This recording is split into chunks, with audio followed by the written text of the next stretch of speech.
Hi, everybody, and welcome to the lounge this Friday night. How is everybody doing? I see some of you have come on here a little bit early today.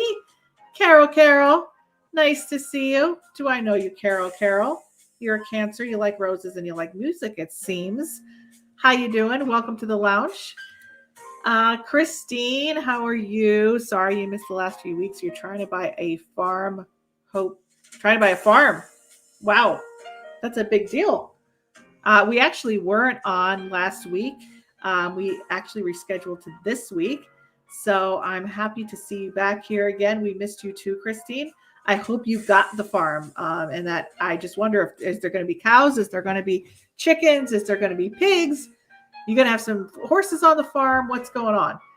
Let us know. This is a great time to think about what you're going to be doing in the next couple of months. We're coming up on a major seasonal transition. Whenever we're coming into major seasonal transitions, we have energy shifts in our consciousness. We have times of reaping and times of sowing, and usually it's within these energy changes that we have the opportunity to renew, release, and kind of purge some old stuff to kind of start on our path to new beginnings. So Christine, you are not yet all livestock, 23 acres. Okay, wonderful. Well, I hope you get the farm. And thanks for coming to the lounge, definitely. So just a few announcements before we get started. So you guys haven't seen me on The Office in about 2 weeks. And that's because I had a little cold. And it was just a regular cold. No worries. And also went on a little mini vacation. So that's why you guys haven't seen me probably in 2 weeks. And this is our final show for the lounge before we recalibrate and restart with the new season in September. So we are going to be on a little hiatus for 2 weeks while we decide how are things going with the lounge as we move forward. Are we going to have tons of guests? Are we going to have our lounge buddies? Are we going to have a co-host? Are we going to have bands? What are we going to do? So I always love to hear from you guys. Please pop into the chat. Let us know you're here. Let us know what's going on. And let me know, because we are recalibrating, like I said, the lounge. We're getting ready for the fall, and we are going to be going in a whole new direction with everything. So I'd love to hear your feedback to see over the past year, what have you guys really enjoyed about the lounge? What guests did you like? Did you love having the live music? Did you like having the chaos of all the like magazine style show, like where we have the lounge buddies and we have banter and we have a co-host and we have our expert? Or do you guys just like the pure, interviews with just the expert for the hour? I'm curious to hear your feedback. I'd love to know what you think, and I'd love to know how you'd like to see the lounge moving forward. So just if you're sitting here live tonight, it's great to see you. And if you're going to be watching the replay, please feel free to pop your comments, your feedback into the chat. And I would love to hear from you so that we can get the fall up and running with some of your favorite topics. And please feel free to put those in. What would you like to see on the lounge? What types of guests? What types of interviews would you like to see? Put in your requests, and we will be planning out our calendar. And I'd love to hear what you guys have to say. So just a little aside about the energy. I hope a lot of you are subscribed to the monthly energy forecast. That always goes out on the 15th of every month, and that goes to your email. So if you're not subscribed, go to the link in bio on Instagram at Marisa Liza Pell, or on Facebook. If you go to contact us, you'll see a little link, and you could subscribe to the monthly energy forecast, where I go over every day of the month, and I give you guys what's coming, what energies are presenting, so you kind of have a guide as you move along. Now, the monthly energy forecasts are not public, so you need to sign up for the email list to get those. So like I said, if you guys are in a period of limbo right now, that's where the energy is. It's in a period of limbo. And it's okay. You have to move slowly through this energy. You can't barrel through it. You can't force your way through it. The energy, if you force your way through it, you're going to be on the opposite side in the mud. You don't want that. So you want to just take everything at the pace that your body, your mind, and your spirit could go at, because nothing is going to go any faster than that at this point. You have 3 days of everything kind of going at its own pace, and you need to kind of follow that pace, and that's where you will be the most comfortable. So I cannot wait for our guest tonight. I have such a story for a lot of you about this guest. As some of you know, most of you know, I'm a medium, a medical intuitive, and when I was 14, I had a spiritual experience. Now, a lot of you maybe haven't heard the shows where I've talked about this spiritual experience, but in my life, I haven't ever met anybody else who could describe what happened to me, who had the same thing that happened to me, or who could explain to me what my spiritual experience meant. So for those of you who haven't heard the story, I'll just keep it brief. When I was 14 years old, I had a very vivid dream state experience that I still remember today, very vivid, where I was looking up at the moon. It was a full moon. I was standing in the middle of an intersection, and the light of the moon came down, went into my chest, outstretched my arms, and the light moved through every aspect of my cells, my body, my mind, my spirit. I couldn't move, and it was pure ecstasy. It was like a feeling that I could not describe to you. And when I woke up, I had the feeling like I wanted to go home, but I was home. I was 14. I was in my bed. And in the same vision that happened when I had this light experience, it then went to another scene where I did see religious figures. And I'm not going to get into that, but I did see religious figures in the dream that were moving people up into the heavens. It was very, it was kind of an amazing experience. And I always wondered if that was an activation of my abilities or whatever it was. So here I am many decades later, and I'm on Instagram just scrolling through my feed, and I come across a Joseph Campbell quote that another medium had put on her page. And I said, you know what? I miss reading Joseph Campbell's works and his books. He offers a lot of care for the soul, a lot of things that we could do to care for ourselves, a lot of spiritual insights. So I started researching some of his quotes just on a random Google search. And I came across this quote when I did, the first thing that popped up was an article that was written by a professor from Columbia University. And I was scrolling through looking for the quote. And all of a sudden I see that he's actually describing his spiritual experience that he had. And it's the exact same spiritual experience that I had. And I said, oh my God, this is not a coincidence. I have to find this man, get in touch with him, and reach out to him and tell him I had the same thing happen and talk to him. And I found him, and he said he wasn't doing any more media interviews, but then when I reached out to him, he felt compelled to talk to me. And I'm so glad he did. And we talked on the phone, and we both had the same experience. It was amazing. And he has a lot of connections to some of the same experiences that I've had. So it was just amazing to connect. And he's an author of many, many books. And I'd like to tell you a little more about him, because I think this is just the beginning for us of why we were connected, why we got together, and what might this mean for the future of what we have to bring to you guys. So let me just tell you a little bit about Michael. His name is Michael Grosso. He studied classics and received his Ph.D. in philosophy from Columbia University. He has taught philosophy and the humanities at New Jersey City University, City University of New York, and Kennedy University in California. His recent books include Smile of the Universe, Miracles in an Age of Disbelief. And that's his most recent book. And that's the one we're going to focus on tonight. It's all about miracles. I can't wait to hear what he has to say about that. The Man Who Could Fly, St. Joseph of Copertino, and the Mystery of Levitation.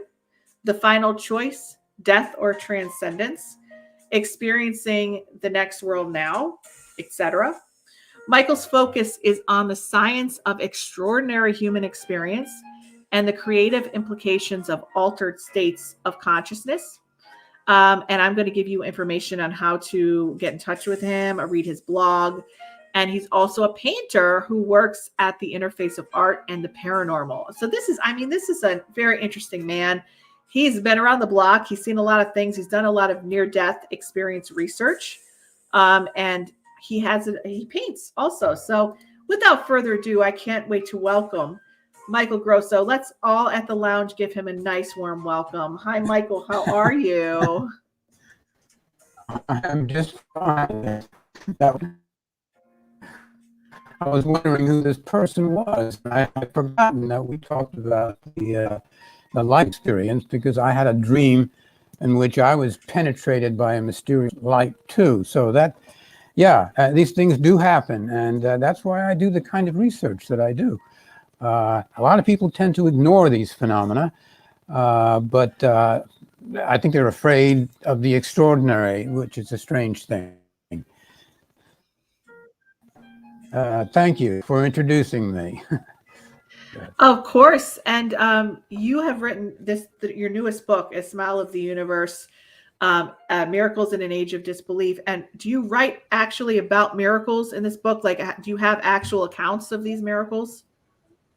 Oh, well, yes, I do. Yeah. I mean, there's actually, first of all, I've had my own experiences, which I would count as miracles. And there is a great deal of information about these phenomena. All you have to do is do the research. And there's accounts in history books and biographies and societies that collect extraordinary experience. Let me define what I mean by a miracle, so listeners will know what I'm talking about. There are two sides to the word. There's the subjective side of a miracle, in which we're astonished and amazed at something that is so wonderful, it's shockingly wonderful. But that's only a subjective thing, or criterion for me for a miracle, is that this phenomenon is not explainable by modern physical science. Okay, that's the key point. This is something that we don't understand. So, for example, if you have a light comes out of, or a dream that transforms your whole consciousness, there's no real scientific way to explain that type of phenomenon. If you happen to be a saint or a possessed person and you levitate, rise into the air, it is both astonishing and totally inexplicable. So anyway, that's my definition of miracles. And as I say, they're all over the place. There are all types of phenomena. Sometimes you have to dig a little deep. Sometimes you just have to ask around. When I was teaching, I would teach a course in psychic phenomena. And almost every student has some kind of an extraordinary experience that he or she couldn't explain.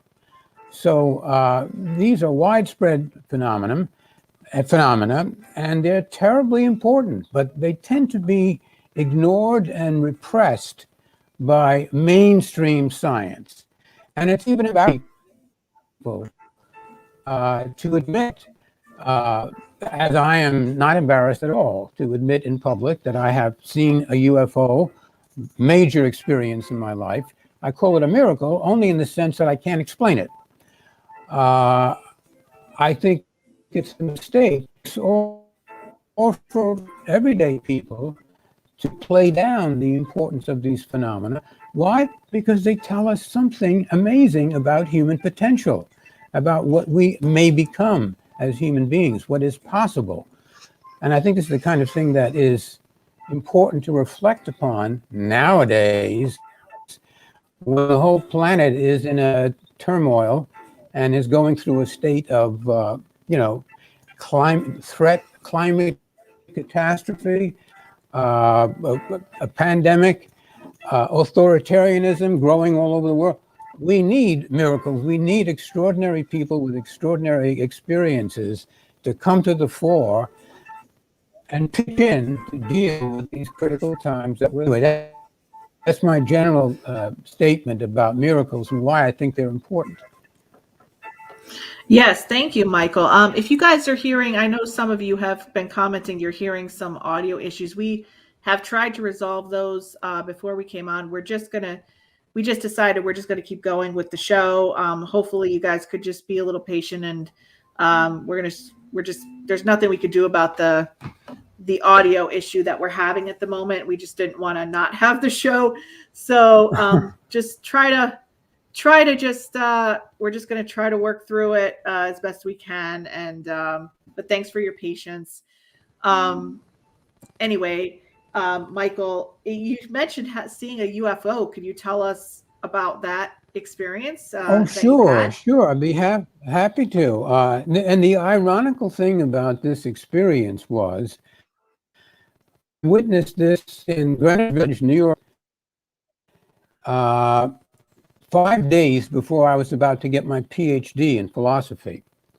And I was living, as I say, on the top floor of a building in Greenwich Village, celebrating my girlfriend's birthday.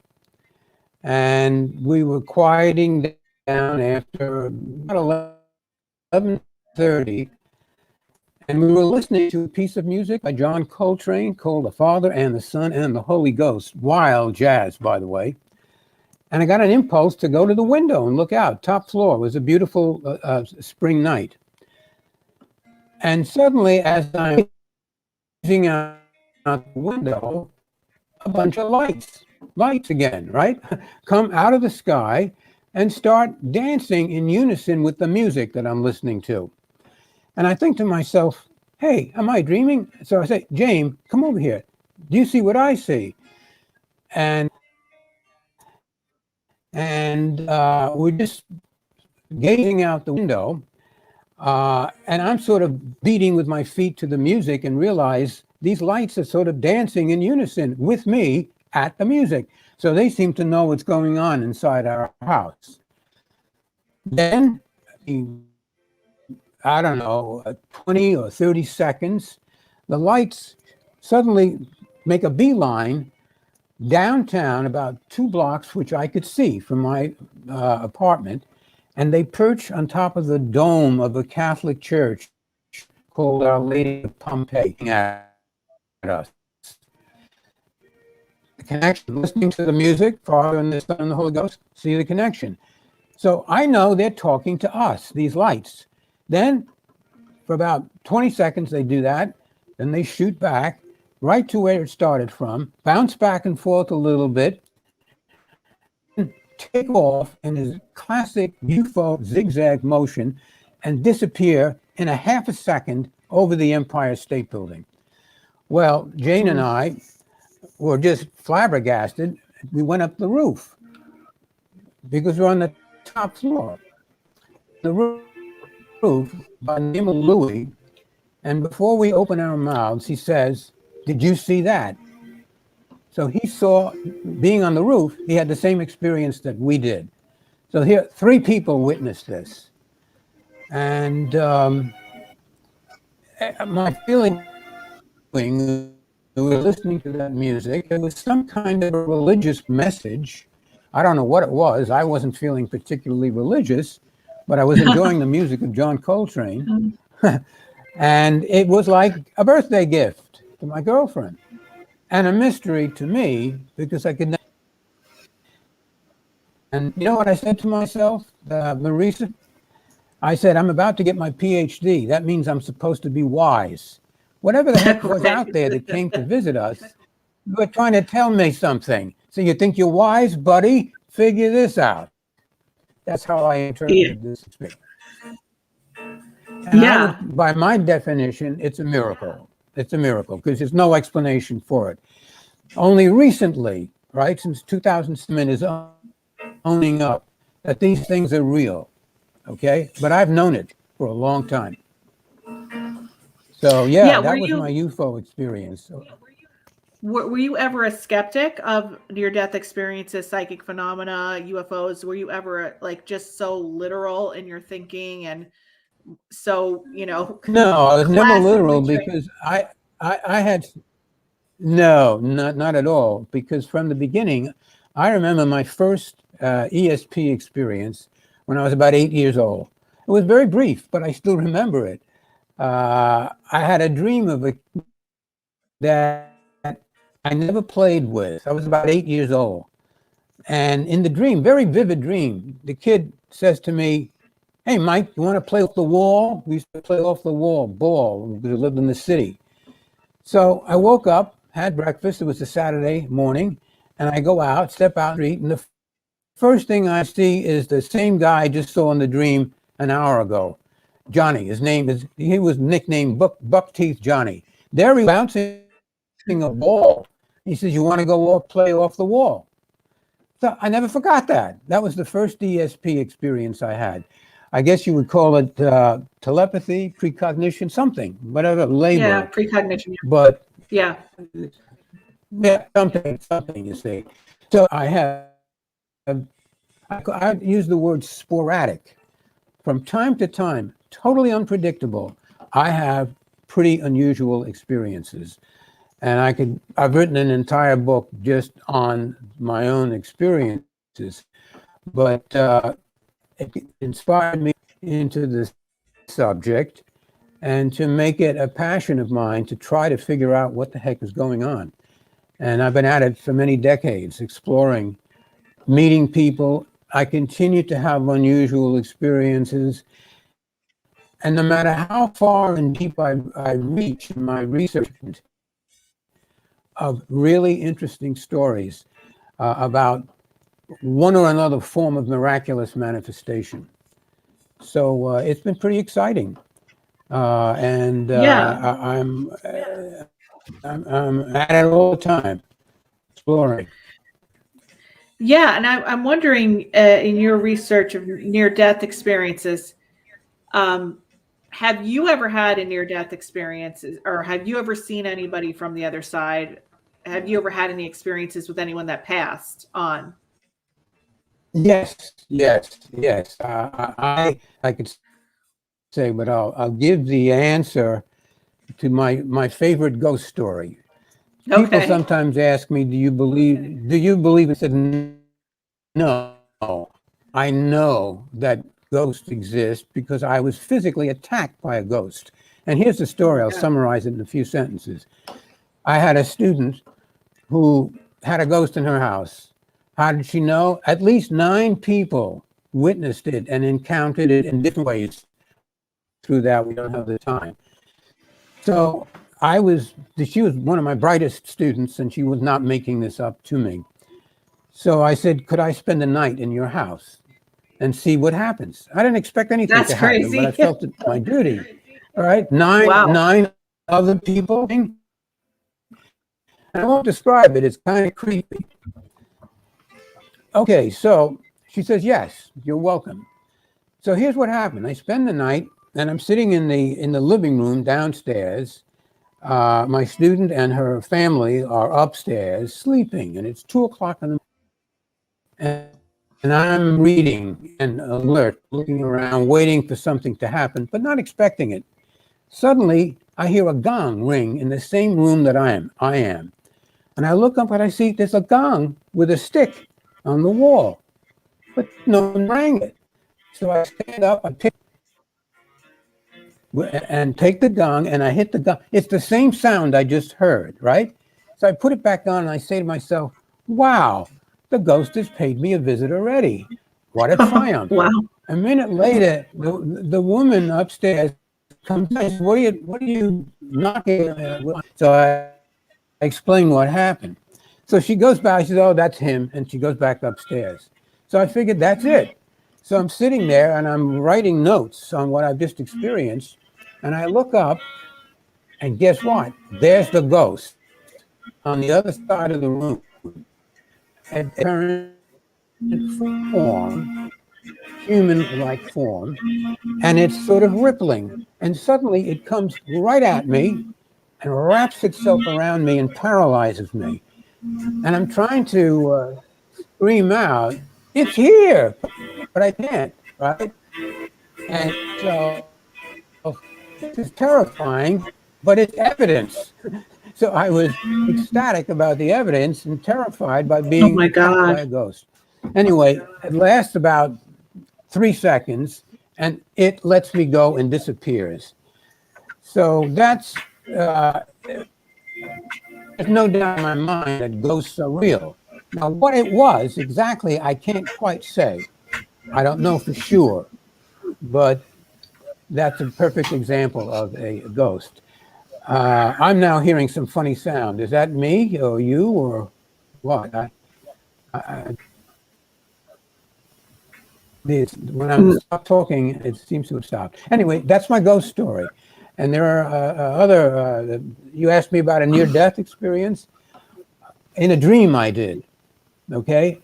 But it's too long to recount. But part of the dream was, once again, I experienced the light that is reported in the near-death experience. It seems that every time people get close to death, not every time, a percentage of times, they get close to death either physically or even just mentally through anxiety or fear. That's when these extraordinary experiences consciousness. So you have about 15 to 20% of people who have close encounters have classic near-death experiences. Not that every near-death experience is the same. There are different elements. Some people experience some features of it. The most powerful is the light, because the light, once you experience it, can completely transform the whole system. But yes, I've had a number of other experiences of contact with apparent entities and deceased entities. I had a student of mine that I was coaching because she had some weird psychic experiences. And again, I dreamt of a horrible woman that jumped on me practically, and she waved her finger at me. She was an old, shriveled up woman, and she says, "You and Janine, her name was Janine, are in league with the devil." So the next day, I called my students and I described the dream that I had, and she said that's exactly what her aunt used to accuse her of, being in league with the devil. So, for some reason, her dead aunt was this tutoring my student, trying to explain to her the meaning of her own psychic experiences. So that was another striking encounter, both times with nasty ghosts. I'm sure they're nice ghosts. Yeah. Yeah, it seems like you're being I hope visited so. by a lot of these, like, you know, entities that are like want to attack you or something. What is that about? That's like, why Well, are you the target of this? well, I can explain. I go back to the first story of the ghost in my student's house that paralyzed me. I kept telling her, "Old man ghost," because the ghost kept showing up in the bathroom while the girls were taking showers. So I came to their house one day with a picture of Padre Pio. I figured he's a very holy man, a saint. So I said, put this up out of the way of any but visible. Let's see, maybe we can scare this ghost away. Would you believe it? The same night, that photograph dematerialized. It just disappeared, and it was locked inside a cabinet. It could not have been taken out by anybody. And I know my student was not making the story up. So my guess is that the ghost, entity, intelligent little monster, whatever he was, knew what was going on, that I was trying to track him down and scare him away. And that's why he attacked me. I was instructing her, giving her good, healthy, sane information of how to deal with this, with a lot of her psychic experiences. And she had a rather unpleasant old aunt that died on her and decided to haunt me a little bit. So maybe Yeah. have a nice ghost who will visit me tonight. I don't know. I hope And so. Friendly one. did you ever connect with anyone who actually had a near death experience, saw the other side, and came back and relayed to you what it was like? Uh, uh, I've read innumerable accounts, and I live in Charlottesville and am connected with the researchers on this field, and know their books and their literature. But no, I've never quite had. I mean, I've spoken with people who have had near-death experiences, many probably. Uh, I don't remember any one particular as outstanding. That they all tend to have the same outcome, which is to change people's lives and the way they see the world. That's why these experiences are so interesting and so important. They have potential. And let's face it, human beings need and want to be transformed. There's an instinct in us to rise to a higher state of consciousness, most of us. Sometimes we may be misinformed or our insights may be not be the wisest, but the impulse is there, the urge to transcend with a lot of people, maybe not everybody. Maybe most people, a lot of people are just struggling to survive and not thinking about transcending. But that's part of our nature, I believe, the desire Wow. to connect Yeah. with So the you had a higher pretty amazing, realities. yes, exactly. And you told me you had an amazing experience, especially with this book getting published, that's now gotten published, that it was like published within like a day, like you thought about it and it was public, like there was some Oh, sort of like oh, synchronistic experience with this book that came out too with you. no, no, no. What I think I told you was about a new book that I'm working on now. Okay. That It's a new book. I Okay.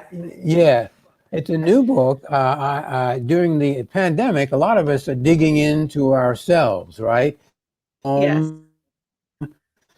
So I've forgotten all the things I've written, and I actually wrote a book a while back about an Indian musician that I met and took lessons with and recorded all my lessons and then paper, and I left it alone when we split up. I mean, he had to go back to India.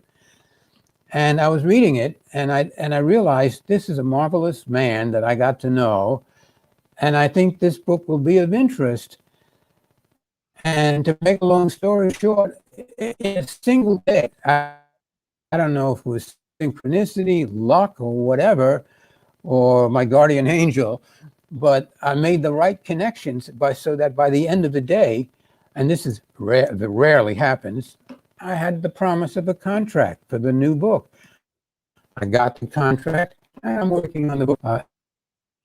It's called Celestial Songman, and the subtitle is Music in the Kali Yuga. You know, the Kali Yuga in Indian philosophy is the Dark Yes. Ages, conflicts.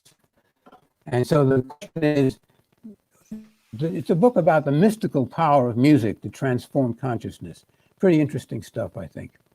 Yeah, You I love can't wait music? to read that one. Oh, absolutely. Yeah, Everybody, we have. everybody loves music, right? The thing is, music is a whole lot more mysterious than we think it is. And if we dig, we can learn something, I believe. What would Also, you say would be something that people don't realize about music as far as its transformative and mystical qualities? Is there well, something you could talk about with the, that? yes, there is a grades of phenomena of music that can affect us. Uh, I have had an experience that many people have had. I've had moments of listening to music that were, I would call mystical, in the sense that my feeling was, while I was listening to this music and this experience, it doesn't happen every day. It may be once or twice in my life I've had this experience. I felt I was ready to die. I said to myself, if I could just step out of my body, I'd be happy and never come back because the music was taking me somewhere. People have experiences like that. Musicians have experiences like that. But there's another category of music experiences that are very, very interesting. And a lot of people don't know too much about them. And maybe some of your listeners have an experience and they can write me and tell me about it. But there is a whole literature of people who hear music where there's no cause for it. So, for example, you asked about the near-death experience.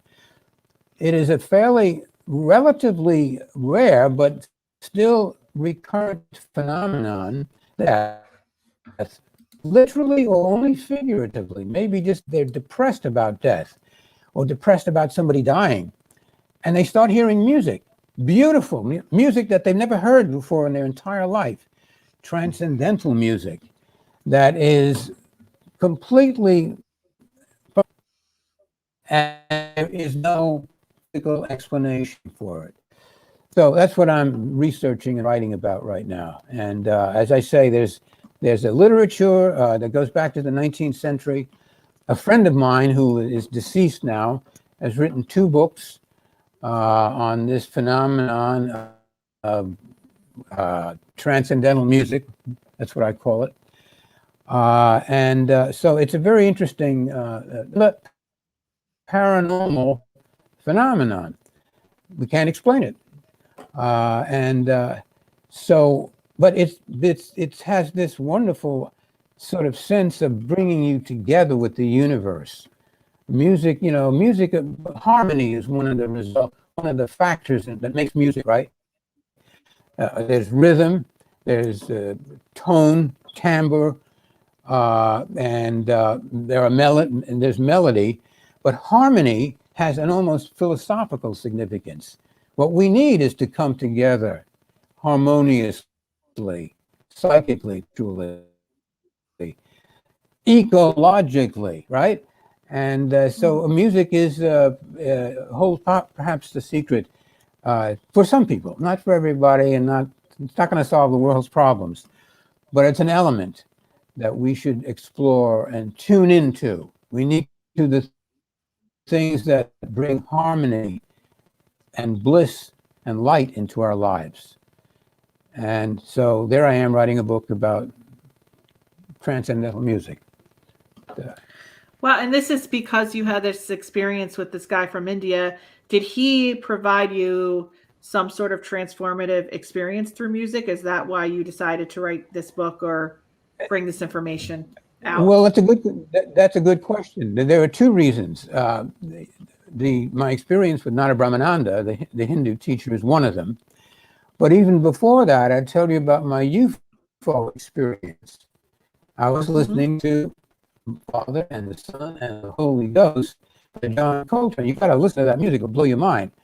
And so and there were other things that led me to realize I needed music in my life. One of my heroes was the ancient Greek philosopher Socrates, and when he was about to be executed by the state, he got a message from a dream. You got to make music before you die. And Socrates couldn't figure out that he was in prison. He was muted. So he started to jump around and dance, figuring he doesn't want to insult the gods, because they thought in those days that an important dream like that would come from a god. But I thought to myself, well, maybe I was just getting my, I'm a philosophy professor, but music is a way of touching the soul that words and concepts cannot do the same job. So I've decided that art, painting, and music, and dance, and all these things that what we call the arts, to us as our politics and our philosophy and our ethics. Without those elements in our lives, we're not fully human. We're not fully evolved as human beings, is what I mean to say. We're all human, of course, but that's a part of my work. And explore that dimension of our experience, which touches the imagination, the heart, the soul, not just the intellect. That's not enough. And Can I'm music saying that as heal a us? philosopher. There's all kinds of healing, contemporary therapeutic uses of music. Nada Brahmananda, my teacher, was known for helping children who had nervous conditions calm down with his music. But the point was to teach you to make music, not just listening. Listening, yes, of course, but learning to make it. You don't have to become a great musician to make music. It was one of the things I learned from Nada. You can and if you don't have a drum, as he told me, he said, just beat on the table. Just get into rhythms, explore rhythms. And so that's what I'm trying to talk about in my book, about how non-musicians can use music in the esoteric sense that I'm reading as a way of healing and stimulating themselves and their imaginations and getting into a groove with life, harmonizing. You don't have to be Johann Sebastian Bach to do that.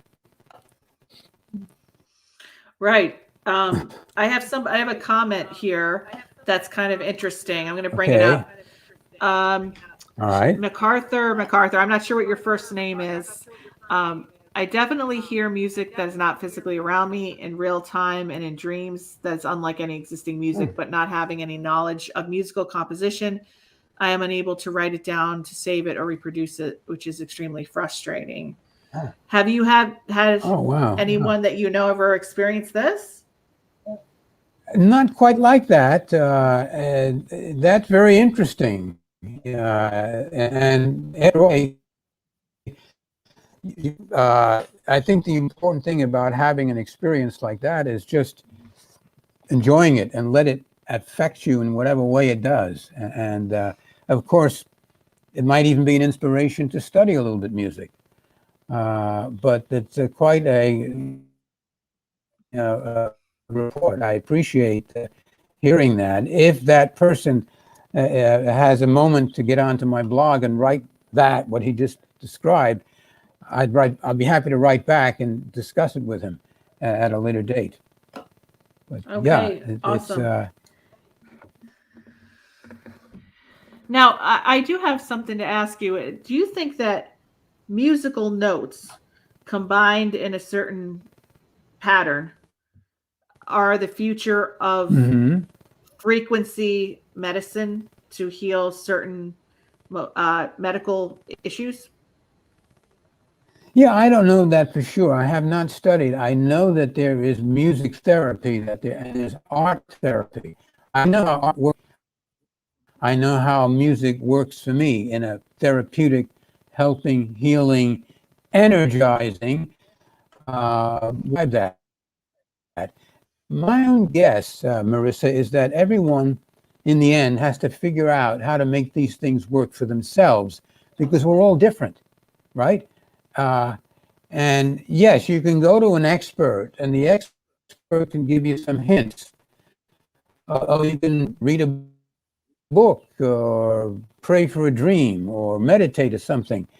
But in the end, my response to your question is each of us has to experiment. And if you experiment courageously and not worry about making a fool of yourself or doing something silly or it's going to sound stupid or it's a clumsy drawing or something, just keep doing it and you will discover the pleasure and you will start to tune in to your own creative potential. I am convinced that we're all artists. All we have to do is dig into ourselves and give us a chance to unfold the talent or talents, plural, that we probably possess. Trouble is, we're so busy and we often discouraged by the world around us and our own lifestyles. But I think that's a mistake. We need to turn inward and see what's going on inside of ourselves. Right. The only way to transform is to actually go within and not seek the externals to do so. So I want to tell Yeah, I mean, people where to actually find your book, Michael. This is Michael's book. If you guys want to get a copy of it, Smile of the Universe, Miracles in an Age of Disbelief, you can go to Amazon.com. And all of your other books are on Amazon too, right, Michael, that people can go and get? Amazon is the new deity, I'm afraid, the new consumer deity. So yeah, that's what I do. But there are other places you can get older books. But the new stuff, Amazon is your best bet. So Awesome. yeah, and I have got a blog, and if anybody wants to talk to me, get on my blog, get a comment, a question, and I'm happy to interact. Yeah, I'm going to post your blog here so people can know where to go. If you go to consciousnessunbound.blogspot.com, you can have a philosophical conversation with Michael right then and there. He's also on Instagram at Michael00Painter, right? Yes. But Instagram, I would welcome it. Instagram is just, you either like or don't like something. I rarely, maybe it's just me, I rarely get conversations going, but I'd be happy to. Yeah, I usually put a painting out now and then. I don't talk or have too many words. But yeah, there are different ways that we can connect. Even email, Awesome. is always possible. I'm so happy. Thank you so much, Michael, for coming on our show tonight. I hope that you guys enjoyed the conversation. I'm sorry that we're having a little bit of technical audio issues, but hopefully you guys were able to, I appreciate your patience muddling through it, and hopefully you were able to still hear our interview. And like I said, if you want to get a copy of Michael's book, Smile of the Universe, Miracles in an Age of Disbelief, just please go to Amazon.com. And he's a wonderful guy, and I can't wait to have more conversations with Michael, both on our stream and off of our stream. And he's just so interesting to connect with and talk to. I really, Michelle, thanks you for coming on, Michael. She said, great interview. Thank you, Michael. Very good. My pleasure.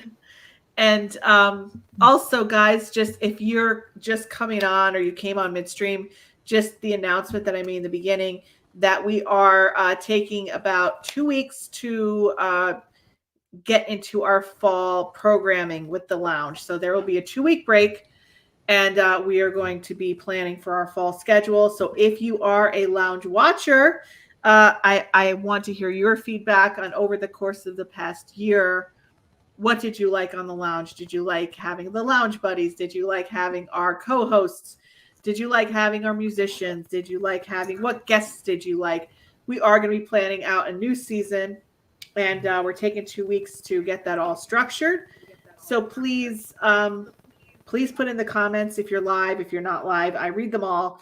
And I'd like to hear what you would like to see coming up in the fall on the lounge. What kind of formats, what kind of guests, and what kind of topics, and what kind of vibe. So thanks everybody for coming tonight, and we will see you on The Office next week. And the lounge won't be going on for 2 weeks, so I will miss you guys, but I will be live streaming with your weekly energy forecast coming up this week and next week. So you will see me, just not on the lounge. So thanks, guys. We hope you have an amazing Friday. Thank you, Michael, for being here with us. And thank you, everybody, for coming on. Thank you. We'll see you